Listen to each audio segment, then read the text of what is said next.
Dernière étape de notre série Visage de quartier avec le Marais et la Vauguelot. Avec d'un côté la nature, les plans d'eau, et de l'autre, un quartier plein de vie et d'énergie sorti de terre il y a près de 60 ans.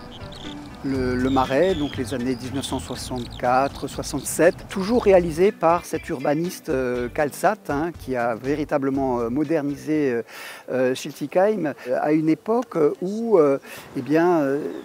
c'était chic d'habiter dans ces quartiers-là, parce que vous aviez des appartements de grande qualité, des salles de bain, des cuisines, de la lumière.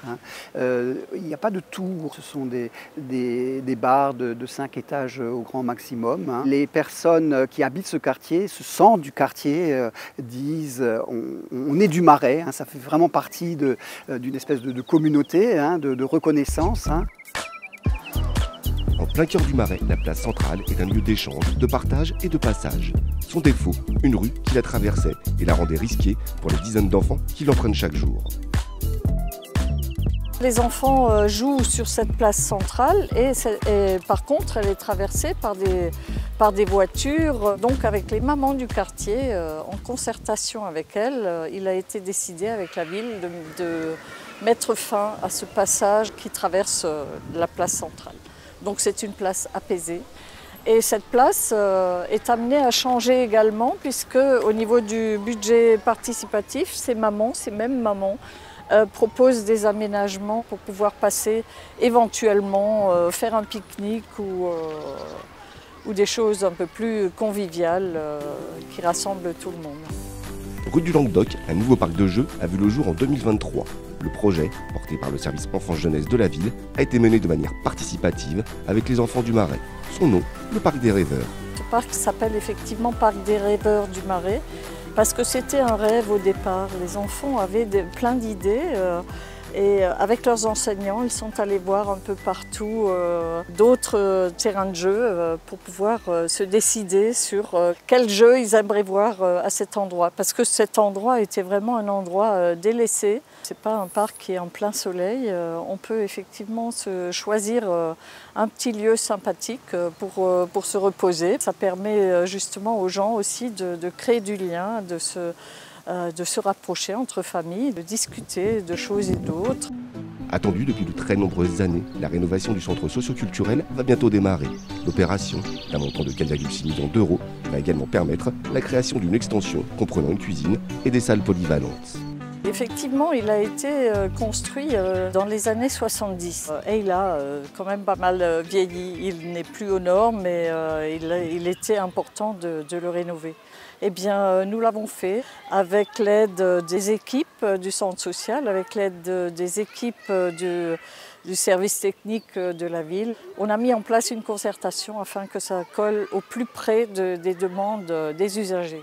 Une salle polyvalente qui va permettre aux associations aussi d'investir les lieux avec un extérieur qui donne sur l'île, à l'arrière de ce centre, et d'être en phase avec la nature. Tous les habitués du canal connaissent cet ouvrage, l'Écluse 51. Avec en moyenne une dizaine d'embarcations qui la franchissent, elle est le théâtre d'un spectacle qui attire toujours les curieux.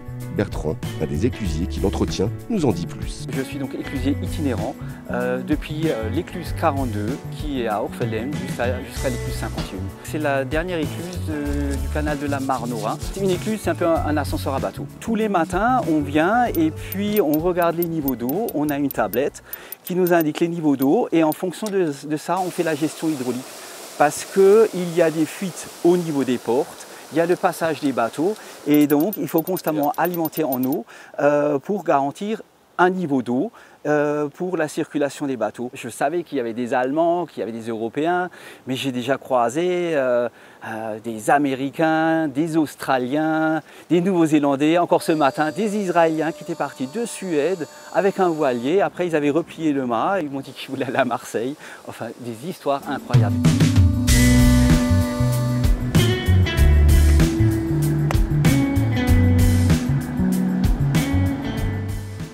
Tout aussi emblématique, mais sur les bords de l'Ar cette fois, le fameux lavoir de Schillig, un lieu chargé d'histoire. Ce lavoir, c'est vraiment très emblématique parce que c'est l'époque où il n'y avait pas de machine à laver. Donc c'est un lavoir public où les lavandières venaient nettoyer leur propre linge. On lavait directement dans l'Ar et on faisait sécher sur les berges. Alors il y a aussi une petite tradition culinaire en Alsace liée à ces lavoirs. Les ménagères, le lundi, mettaient au four un plat le matin, de légumes, de viande, plusieurs viandes. Et lorsqu'elles revenaient à midi, eh bien, le bec au feu était prêt à être consommé. Répartis un peu partout dans la ville, les jardins ouvriers sont omniprésents au Marais et à la Vauguelot. Certains sont la propriété de la ville, mais la majeure partie est gérée par l'association des jardins ouvriers de Schiltigheim, la JOS. Alors ça varie entre 1,50 € à 3 arts. Les plus grands sont ceux qui sont à la Matte, là, près de la déchetterie là-bas. Quand la personne prend le jardin, il reçoit un règlement intérieur dans lequel il est stipulé qu'il doit y avoir 2 tiers de jardinage, 1 tiers de loisirs, quoi. Je m'épanouis là-dedans, hein. Tout est là, je fais mes semis moi-même, betteraves rouges, salade, concombres, j'en mets pas mal. Plus grosse récolte actuellement, c'est les courgettes et les concombres, hein, ça donne à plein vu avec la météo. Ça va être le temps de rentrer les oignons, hein. Moi j'ai commencé.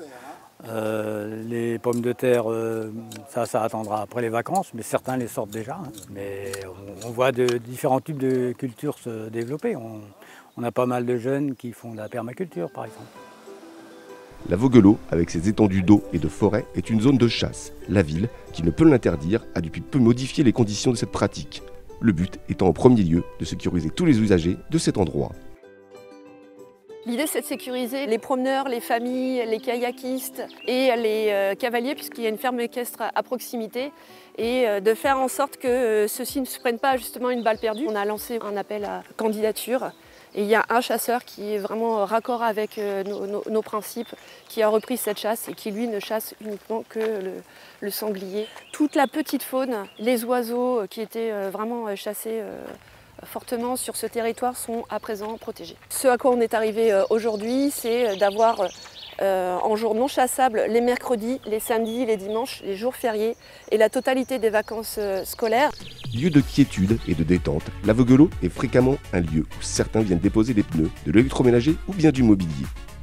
Face à la multiplication de ces comportements, la ville a décidé de mettre en place des amendes ainsi que des caméras mobiles pour filmer les contrevenants. On est confronté, comme beaucoup d'autres communes, aux dépôts sauvages et aux détritus qu'on retrouve un peu partout dans la nature ou même en pleine ville.